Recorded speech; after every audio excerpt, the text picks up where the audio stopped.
In this podcast episode, Jesse Inchauspé, a biochemist and expert in glucose metabolism and pregnancy nutrition, discusses how a mother's diet during pregnancy can epigenetically program her baby's DNA, affecting lifelong health and disease risk.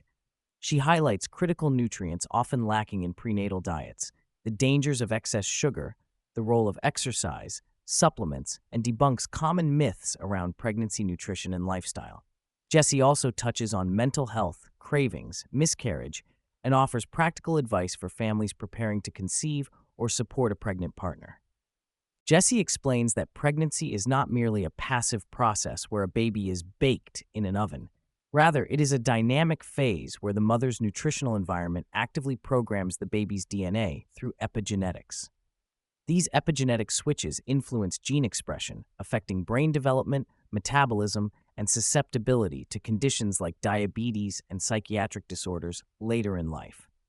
Importantly, what a mother eats shapes these epigenetic markers, meaning her diet can co-create her baby's developmental plan. Most pregnant women are unknowingly eating diets deficient in essential nutrients due to a flawed food system and ineffective societal messaging. For example, 90% of pregnant moms do not consume enough choline, a vital nutrient concentrated in egg yolks and organ meats that supports fetal brain development.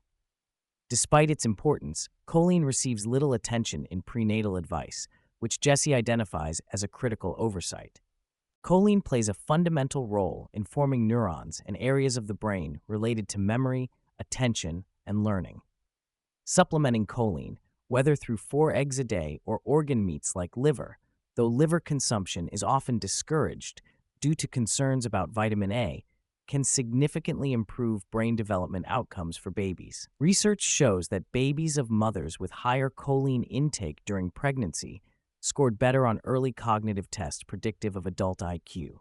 Sugar intake during pregnancy is another critical topic. Jesse differentiates between glucose, the essential fuel the baby needs, and fructose, commonly found in sweets, desserts, and processed foods, which is unnecessary and harmful in excess. Historical data from the UK sugar ration during World War II demonstrates that lower maternal sugar intake correlated with reduced risk of type 2 diabetes in offspring. Higher maternal glucose levels epigenetically predisposed children to obesity, diabetes, and even psychiatric disorders such as autism and schizophrenia. Jesse highlights the profound effect blood sugar levels have on daily mood and cognitive function. Fluctuating glucose levels can destabilize neurotransmitters linked to mood regulation, leading to irritability or hangry feelings, as demonstrated in studies involving couples and behavioral responses. These glucose spikes and crashes also trigger compulsive cravings and dopamine-driven behaviors, potentially explaining links between sugar consumption and addictive behaviors like social media doom scrolling.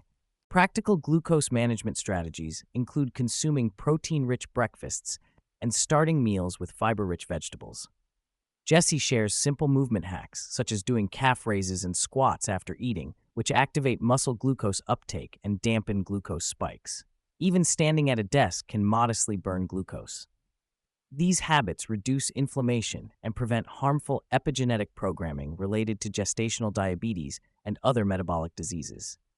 Exercise is highly beneficial during pregnancy beyond maternal health. Animal studies show prenatal exercise boosts fetal brain growth, cognitive abilities, and reduces offspring anxiety.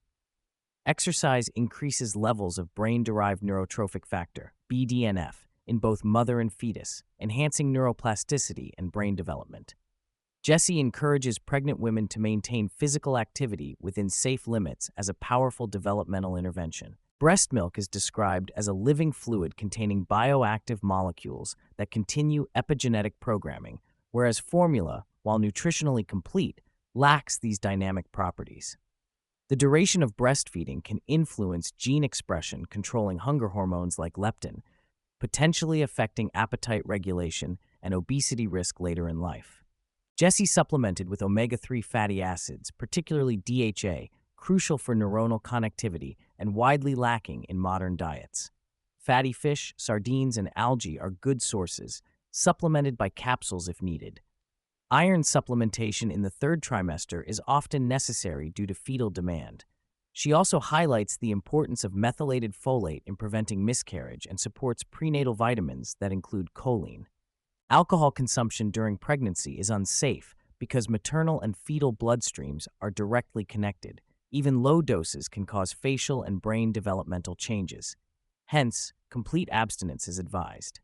Regarding caffeine, moderate intake, under 2 cups daily, appears relatively safe with no clear evidence of harm at low doses. Fermented foods may benefit maternal and infant gut microbiomes, though research is in its infancy. Jessie shares her personal experience with silent miscarriage and the emotional turmoil it caused, including grief, isolation, and anxiety during subsequent pregnancy. She emphasizes how common miscarriage is, affecting about 20% of pregnancies, and calls for greater openness and support around this topic to reduce stigma and prepare expectant parents emotionally. Mental health is deeply intertwined with pregnancy well-being, and ongoing anxiety may affect fetal development. Protein is highlighted as a massively underappreciated nutrient during pregnancy, with the baby being approximately 50% protein by dry weight at birth. Adequate maternal protein intake, 1-6 grams per kilogram body weight daily in the 3rd trimester, prevents maternal muscle breakdown and supports optimal fetal growth. Low protein intake may epigenetically program babies to remain smaller with less muscle mass lifelong. Both prospective mothers and fathers must optimize health prior to conception. For men, lifestyle factors such as exercise, reduced alcohol, and proper diet improve sperm quality, with a turnover period of about 3 months. For women, nutrient reserves and overall health influence egg quality and early embryo development. Preconception nutrition sets the stage for pregnancy success. Jessie criticizes deceptive food marketing like no added sugar, gluten-free, or vegan labels, which can mislead parents into poor nutritional choices.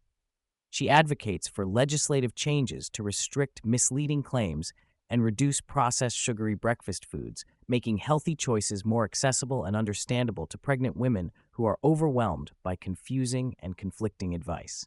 Distinguishing between cravings driven by pleasure and those caused by physiological glucose crashes is essential. Glucose stabilization through balanced meals rich in protein and fiber helps diminish compulsive sugar addiction. While occasional indulgences are understandable, Jessie encourages mitigating their impact through movement and glucose-lowering tactics.